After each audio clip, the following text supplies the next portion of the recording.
Okay, so now we're going to go to our speakers, and our first speaker is Rhadika Desai.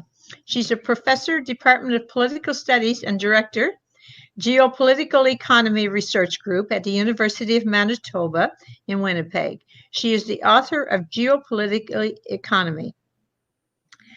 She is a member of the Venezuela Peace Committee in Winnipeg and was featured on the September 10th Socialist Action website. Is there a magic money tree? So welcome back, Rhadika. Oh, thank you very much. Thanks to Elizabeth, thanks Barry, thanks Kurt, and everyone who's organized this. Glad to be back. I think, this is a very important type of event that you're holding, and there's no doubt that as Alex's poem and many of the other things that were said in the earlier session clearly show, I think the pandemic has definitely landed capitalism itself into a major knockdown crisis. And I think that we on the left need to act and need to act very fast. When I was given this title, after what we want, we are supposed to address the question of how to get it. I think I should preface what I have to say by saying that if I really knew the answer to that, I would be leading a world revolution right now. So everything I have to say should be understood in that format. What I've done is I've put together some thoughts on what is I consider to be a very key preliminary to answering the question how we can get it. And that preliminary is the question: why has the left not advanced over the past 4 decades of neoliberalism, or 40 years of neoliberalism?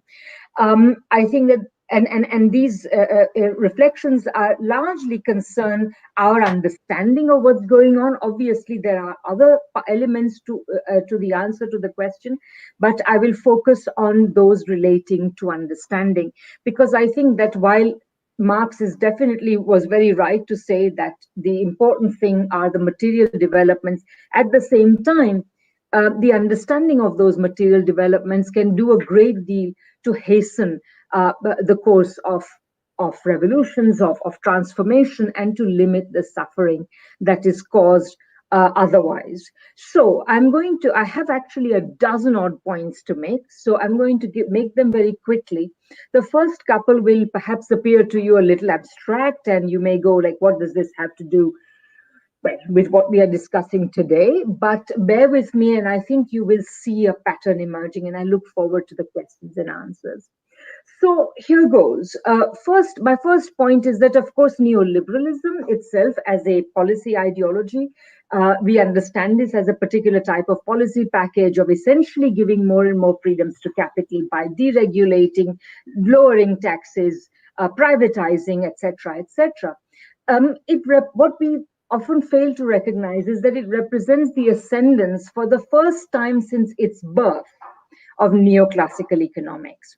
And what has also happened at the same time with the rise of this neoliberalism and neoclassical economics since over the last 40 years is the rise of what I call Marxist economics in quotation marks. And I consider that to be a rather regressive development. So bear with me and I will tell you what I mean.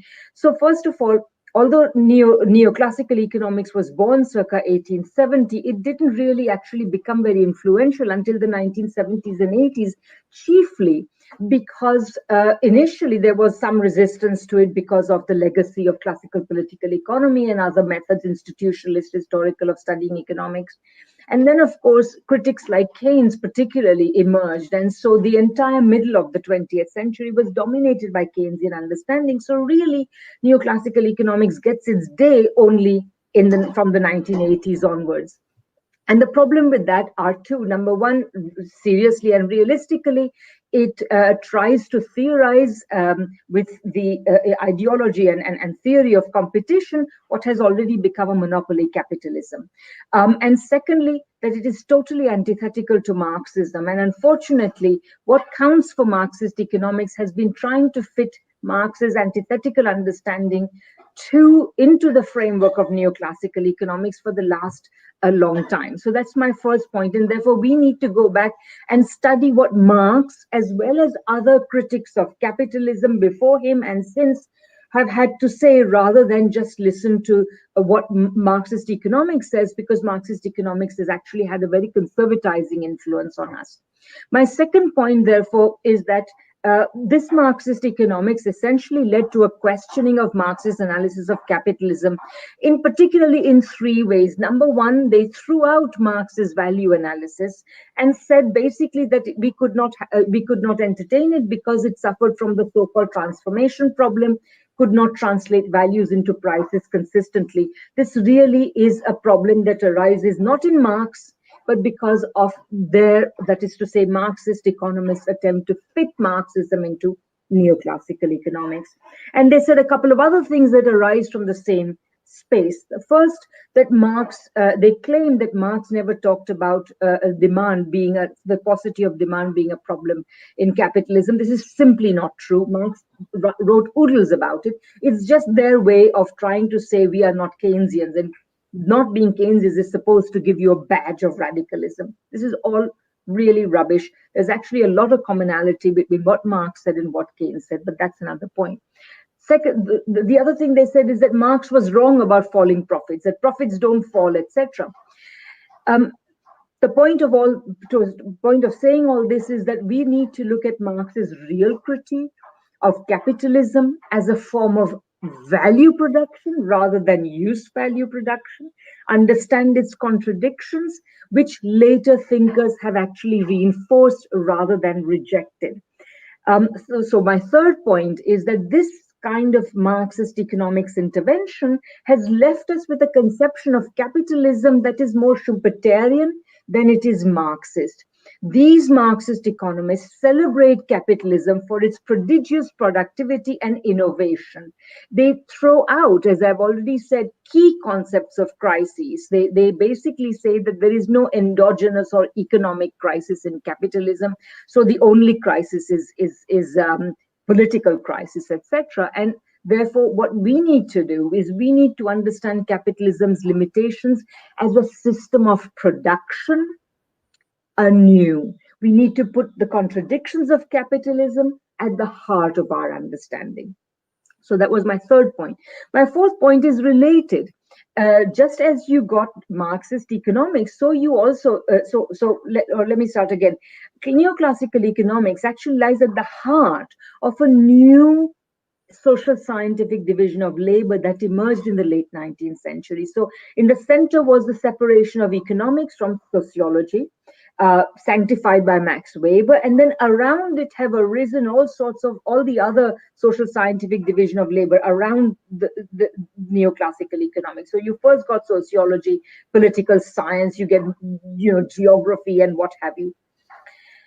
What this has also done is it has given rise to social scientific Marxism. So you get, Marxist sociology and Marxist political science and blah, blah. And so Marxist international relations and so on. This has generated a whole lot of false problems. The key problem being, is Marxism economic determinist? Well, you can only complain about the determination of the political or the cultural by the economic if you have already separated the two. Marx was a historical thinker. He never separated them in the first place. He saw all these elements of the whole as being mutually conditioning one another. And if they emphasized materialism, it was as much to point to its objective reality, which most people would agree with, but also to contest the bourgeois tendency to think it's all in the head. It all begins and ends with what we think. And so with regard to that, we need to go back to studying social reality historically, not cut it up into bits and not study it as though it is simply the eternal repetition of the same pattern, but to see it as a historically changing reality. So my fifth point is that this tendency of essentially this kind of left variant of neoliberalism has essentially neglected imperialism. Until the 1970s, sort of basically from the certainly from the Bolshevik Revolution up until the 1970s, you could not really discuss Marxism and a Marxist analysis of society without looking at imperialism. Imperialism was the main focus of much Marxist scholarship. Since the 1970s, since the sort of creation of this Marxist economics and so on, what we've got is that major schools of Marxism deny the necessary relationship between capitalism and imperialism.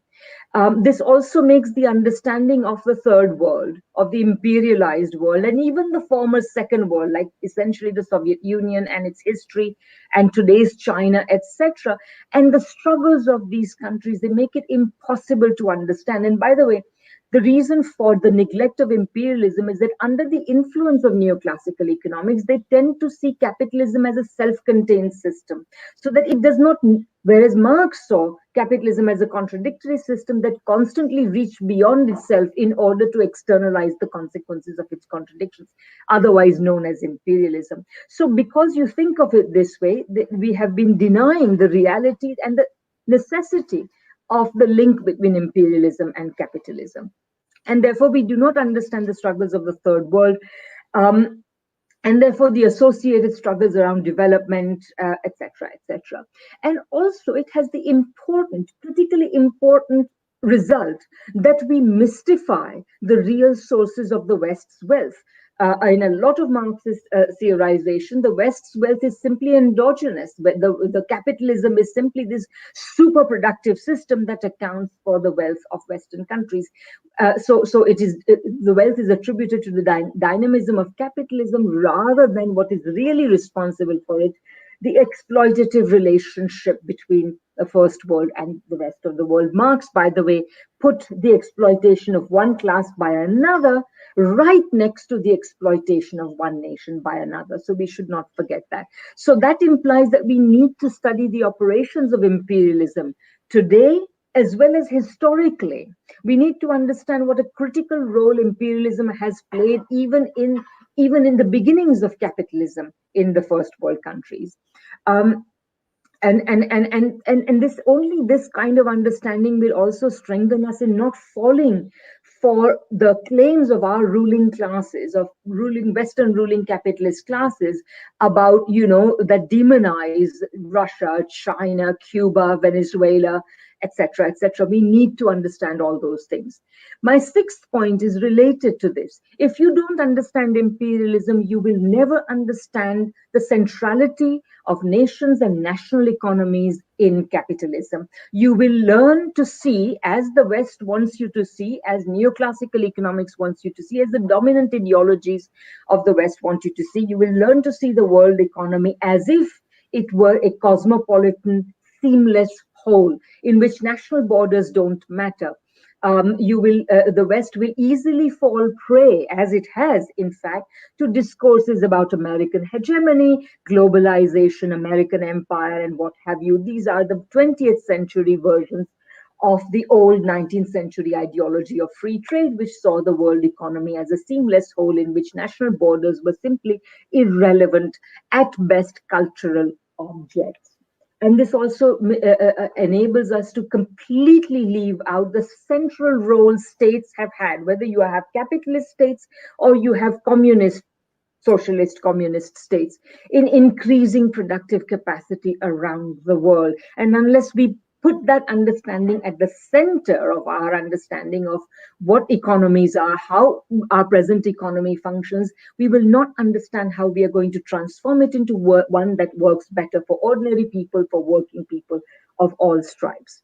So this implies that we need to place nation states and national economies at the core of our understanding of our struggles against capitalism and at the same time against imperialism and towards the advancement of socialism.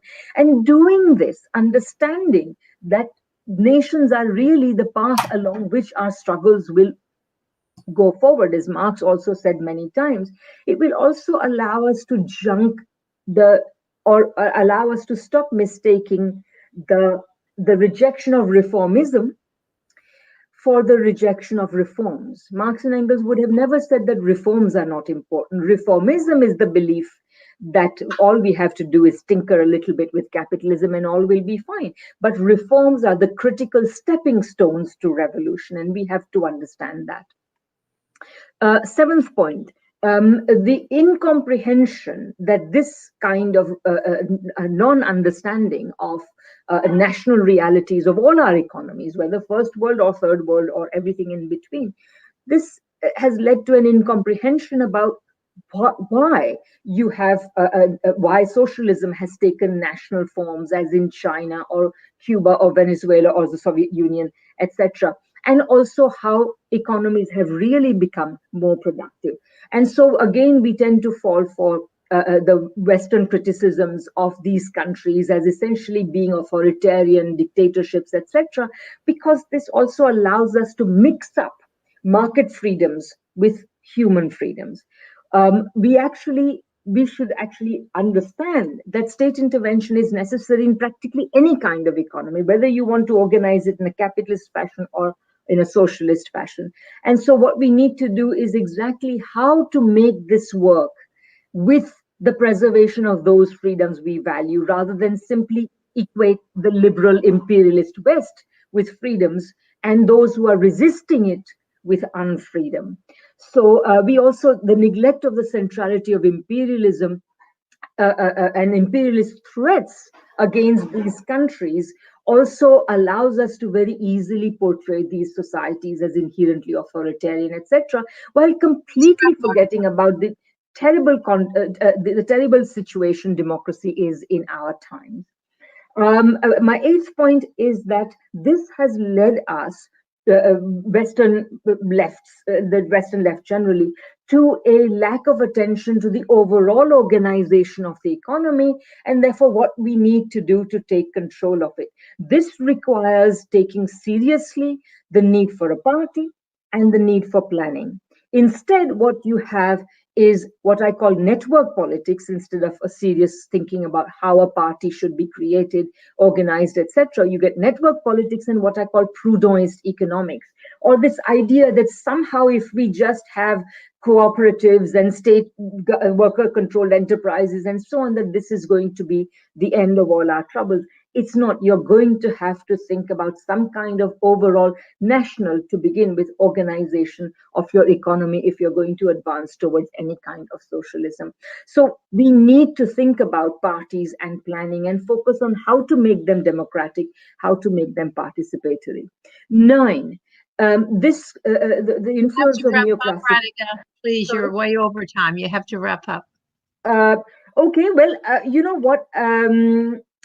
I will just make one final point, and then we'll make everything else in the discussion. So the final point is this: that this kind of thinking has also is part of a larger scene in which historically the bond between critical intellectuals and the working class has been broken. Instead of a trend which we used to have well into the 20th century of critical intellectuals allying with working class forces, now we have pretty well the entire intellectual class, whether they work for the private sector or the state, forming part of an establishment and reflecting the consensus that we have today of neoliberalism, and only neoliberalism combined with social liberalism, and generally forgetting about class politics.